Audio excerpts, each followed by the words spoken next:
Allez, on va parler un petit peu soleil, plage, etc. avec Azaïs qui pleure. Ben oui, évidemment, elle pleure. Bonjour. Bonjour, Bonjour à tous les deux. Bah alors, qu'est-ce qui se passe, mon petit chou? Wendy et Kevin, vous êtes donc les parents de cette merveille qui a 4 mois et vous n'êtes pas encore partis au soleil avec lui? Non, pas encore. Bah non, c'est normal. Bah non, il est fatigué, j'ai l'impression. Voilà. Alors, vous posez des questions là pour cet été, par exemple?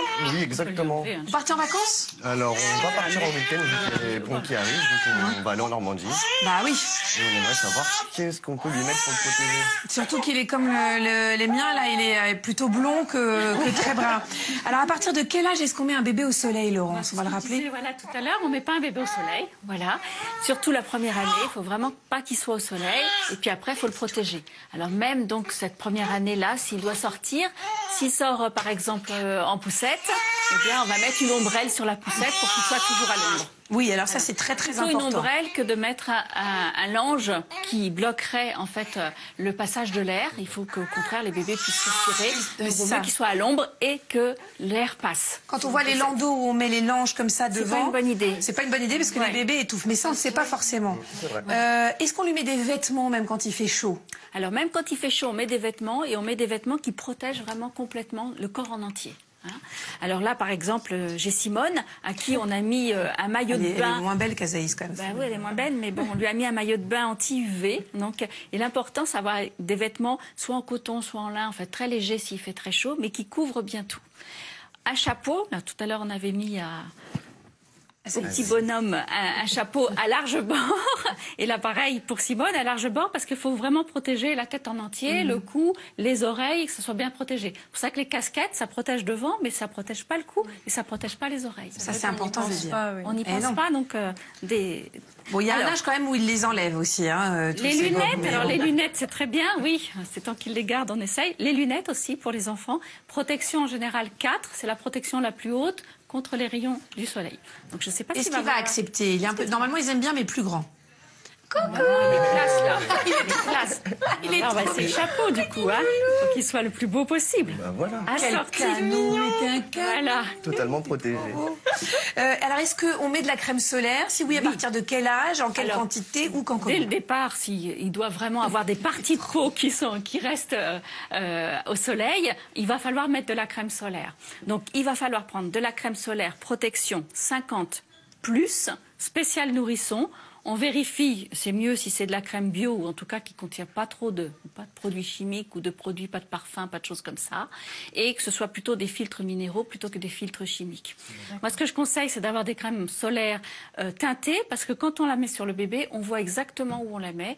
Et donc, du coup... Et teintée, c'est très blanche en fait, c'est ça, non? Alors, soit très blanche, soit teintée. Il y en a des teintées qui font comme si on était bronzé finalement. Ah oui et voilà, si le bébé a la peau blanche, on voit vraiment exactement où on l'a mis. C'est très bien. Pas un petit bout de peau. Exactement. Et on peut aussi avoir du lait après soleil aussi qu'on peut mettre sur la peau du bébé le soir après pour réhydrater. Pour réhydrater la peau et puis pour donner un petit aspect de fraîcheur aussi. Alors notez les endroits où vous pouvez trouver tous ces produits.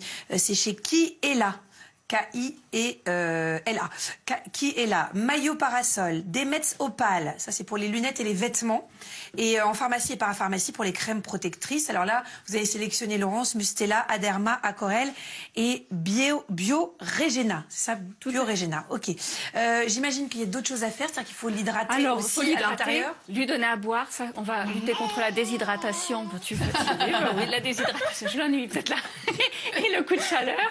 Donc, lui donner à boire entre les tétés, je sais qu'il est encore au sein, mais même entre les tétés, on donne des petits biberons d'eau, on essaye de l'habituer aux petits biberons d'eau parce que ça va être utile. On est en plein dedans. Il est en plein dedans, il a un peu de mal, mais... Il faut persévérer. Voilà, on peut avoir les petites bombes aussi d'eau rafraîchissante qui vont permettre aussi de rafraîchir bébé et puis on peut leur permettre aussi de jouer une petite bassine, un petit fond d'eau et... Voilà, le jeu d'eau, c'est aussi... Et rester juste à côté d'eux, évidemment. On peut mouiller le t-shirt, etc. Rester évidemment bien à côté.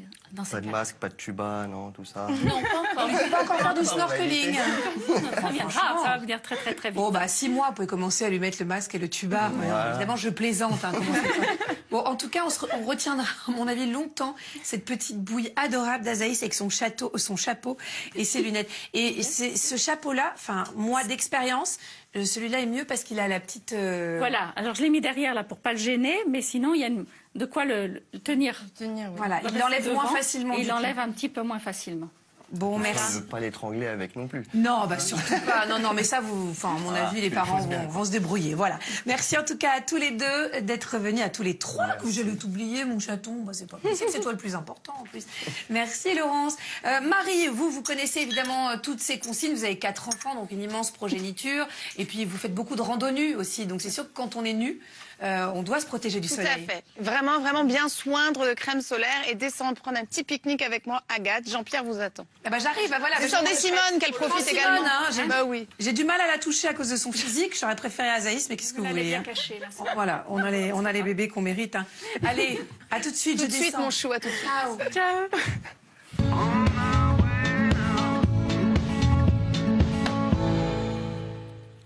Oui, le pique-nique avec modération, vous l'aurez bien entendu compris. Avec les beaux jours, on a envie de pique-niquer en famille parce que c'est sympa. Oui, oui, c'est sympa. Alors, il y a plusieurs types de pique-nique que je vais catégoriser très précisément. Le pique-nique obligatoire sur une aire d'autoroute un peu cracra. Bon, c'est sympa. Le pique-nique sympathique en randonnée, c'est ce que je pratique le plus habituellement. Et le pique-nique que je dirais institutionnalisé qui peut se faire dans le jardin parce que c'est sympa, qui peut se faire sur la table du salon parce que c'est sympa aussi s'il fait moche dehors et qu'on peut aller faire au parc en famille, entre amis ou lors d'un anniversaire. Donc je vous ai dégoté plein de petites choses pour pouvoir faire un pique-nique avec votre bébé, avec vos enfants plus grands et avec votre conjoint, puisque vous voyez que j'ai pris quand même de quoi pique-niquer pour le coup. Alors Jean-Pierre, qui lui n'est pas du tout protégé du soleil, qui est un nourrisson, qu'est-ce qu'on va faire pour lui, pour qu'il profite tout de même de son pique-nique? On va lui installer